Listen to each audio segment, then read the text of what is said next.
Le relais passe à Karima Zougache pour le groupe Union pour le Nord. Merci Monsieur le Président. Mes chers collègues, si le département est redevenu acteur de son destin en reprenant la main sur les politiques d'insertion, il n'en reste pas moins que l'accès à l'emploi des allocataires du RSA nordiste est l'affaire de tous. Je pense notamment au Pôle emploi, au PLI, au monde de l'insertion, au monde économique et bien entendu la région des Hauts-de-France dans sa compétence en matière de formation. Je tiens d'ailleurs à souligner les réelles inflexions de la région sur cette question de l'accessibilité des publics RSA à l'offre régionale de formation depuis le début de votre présidence sous l'autorité de Madame Charbonnier, ici présente à vos côtés. Monsieur le Président, mes questions portent sur la formation des allocataires du RSA, mais également sur le schéma prévisionnel régional des formations. Comment la région des Hauts-de-France souhaite-t-elle renforcer l'accessibilité et l'adaptabilité de l'offre de formation régionale aux difficultés et aux freins des publics allocataires du RSA?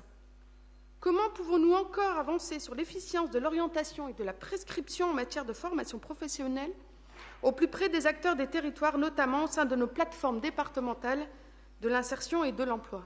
Enfin, comme le prévoit le Code de l'éducation, le Conseil régional adopte, après accord des conseils départementaux, le schéma prévisionnel des formations des collèges, des lycées et des établissements régionaux d'enseignement adapté. Dans la mesure où il conditionne l'action coordonnée des collectivités régionales et départementales, la réactualisation de ce schéma est-elle envisagée à court terme? Merci de votre attention. La parole à Karine Charbonnier. Merci, messieurs les présidents.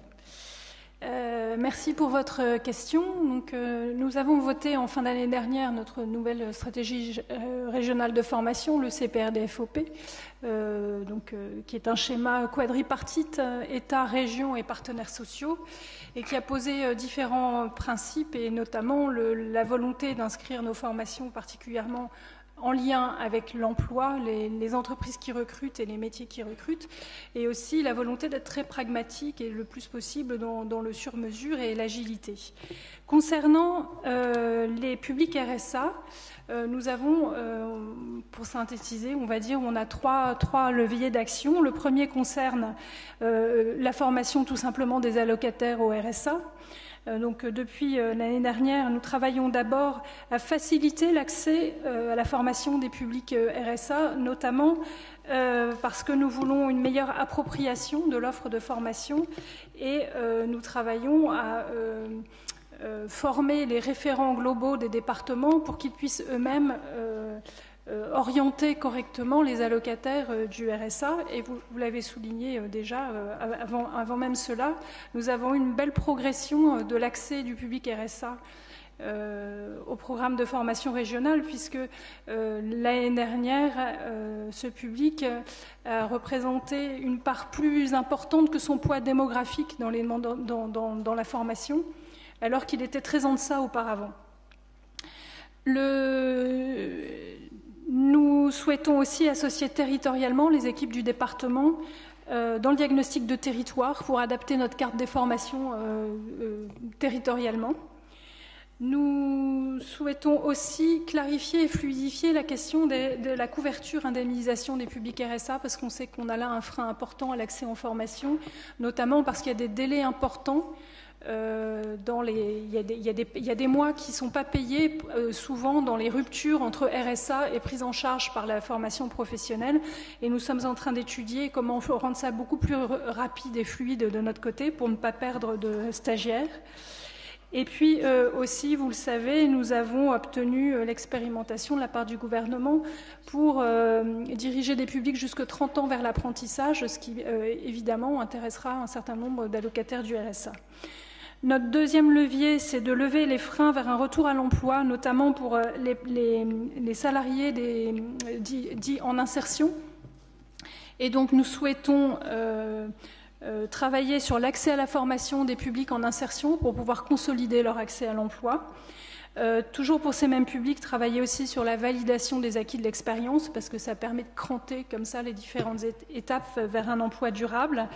Et puis aussi, vous le savez peut-être, nous souhaitons développer le plus rapidement possible la possibilité qui est maintenant donnée d'accéder à des titres professionnels par l'apprentissage, ce qui est plus facile en général pour des publics de faible qualification. Les titres professionnels se concentrant sur qui sont des diplômes du ministère de l'Industrie, contiennent moins de matière académique et donc sont plus faciles pour des personnes bénéficiant d'une expérience.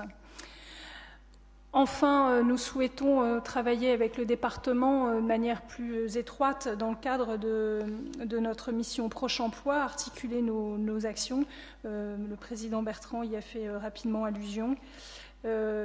Notamment aussi en organisant la participation du département à nos réunions pôle dirigeants dans le cadre de Proche Emploi, par exemple, ou pour donner un autre exemple, en fléchant des publics RSA vers nos réunions circuits courts qui permettent de coacher des jeunes dans leur présentation et l'élaboration de leur CV. Je suis désolée, c'est un catalogue un petit peu rapide, mais ça vous donne une vision globale de notre politique. Monsieur le Président, est-ce que vous me permettez, est-ce qu'on aurait un ou une présidente d'une de vos plateformes qui pourrait nous dire, par exemple, dans sa plateforme, concrètement, quels sont les besoins prioritaires?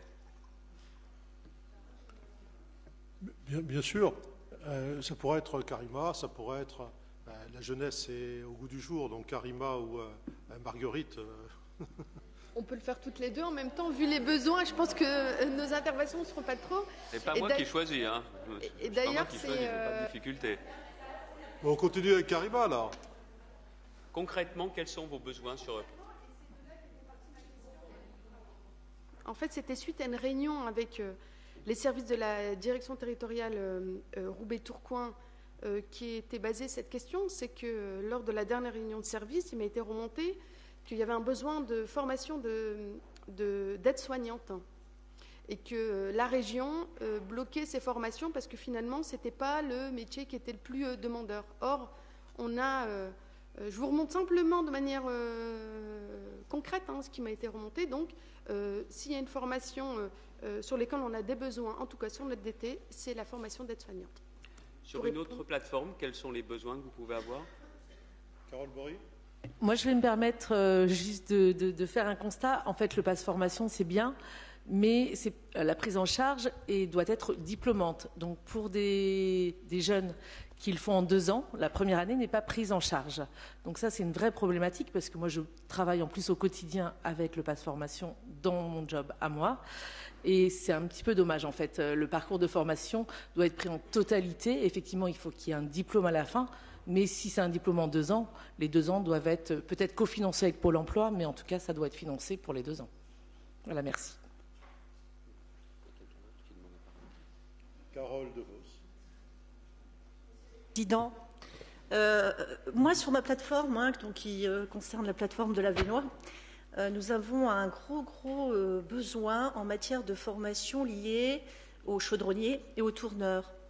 En ce moment même, d'ailleurs, il existe une expérimentation avec l'entreprise d'Ambiermont qui fonctionne très bien puisque à ce jour, ils ont passé les tests d'aptitude à ce type de formation. Ils sont aujourd'hui entrés en formation dans le cadre de contrats intérimaires d'insertion et ils vont ensuite passer en CDI directement. Je crois savoir d'ailleurs qu'on pourra se joindre à eux au mois de décembre pour fêter cet événement. Mais je pense qu'aujourd'hui, il y a vraiment un réel besoin sur tout la Vénois. Il y a une réelle demande en matière de tourneurs et de chaudronniers, je me répète. Merci. Non, je disais à l'instant à Karine Charbonnier, ce qui nous intéresserait, c'est d'avoir à la fois le regard pour chaque plateforme, mais un regard sur l'ensemble des plateformes pour qu'on puisse adapter. Moi, aujourd'hui, sur la formation, plus pragmatique, ça doit pouvoir exister, mais ce n'est pas si facile que ça à trouver. Si vous me dites que derrière, il y a la possibilité de remettre en activité, dans ces cas-là, on déclenche et j'en fais une priorité. De toute façon, aujourd'hui, l'axe sur la région, c'est en priorité en fonction des besoins des entreprises. Pas des habitudes, des besoins des entreprises. Et encore une fois, j'essaye avec Karine, de mettre en place une GPEC, une gestion prévisionnelle de l'emploi des compétences, mais aussi une GTEC, une gestion territoriale.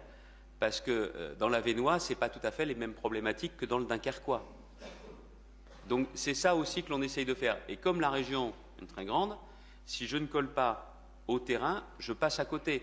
Comme sur la question notamment des 2 ans, la partie diplômante, bon, ça c'est quelque chose qu'il faut vraiment qu'on intègre pour qu'il n'y ait pas ces incompréhensions. C'est pour ça que ce qui m'intéresse, c'est ne pas de vous faire venir sur nos dispositifs à nous, c'est que nos dispositifs à nous viennent sur vos plateformes et sur vos besoins. C'est vous qui avez la compétence. Après, on a réussi, je pense, à trouver un bon mode opératoire maintenant avec Pôle emploi. Je ne sais pas si la question viendra tout à l'heure, mais il faut voir qu'en ayant signé le plan 500 000 parmi les toutes premières régions avec le gouvernement, on a réussi à avoir des dizaines de milliers de demandeurs d'emploi en plus en activité. Alors je sais bien, hein, il vaut mieux un emploi qu'une formation, mais excusez-moi, il vaut mieux une formation que le chômage. Parce que c'est aussi la première étape pour revenir vers l'emploi. Et nous sommes aujourd'hui dans la région des Hauts-de-France avec 5 points de plus que la moyenne nationale sur le retour à l'emploi avec ces formations. Donc voilà pourquoi moi ça m'intéresse de jouer cette carte qui n'est pas de l'occupationnel mais qui a aussi une vraie dimension professionnelle. Mais c'est vous qui le savez mieux que nous.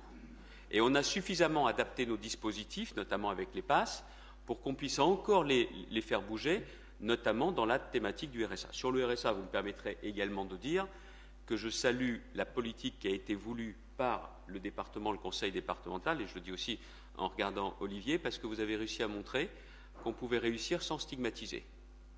Et que surveiller n'est pas se méfier, mais c'est quand même aussi une façon de juger de l'efficacité de ces politiques, même si vous avez conscience qu'on marche bien sur 2 jambes. Il y a effectivement de savoir qui a droit, et sur les autres bénéficiaires, de savoir quels sont ceux qui sont à la fois les plus proches de l'emploi, ceux qui en sont plus éloignés, là il faut davantage de sur-mesure, et ceux pour lesquels il faut bien reconnaître également que l'État aujourd'hui laisse pas mal de bénéficiaires du RSA alors qu'ils seraient certainement éligibles à d'autres aides de la part de l'État.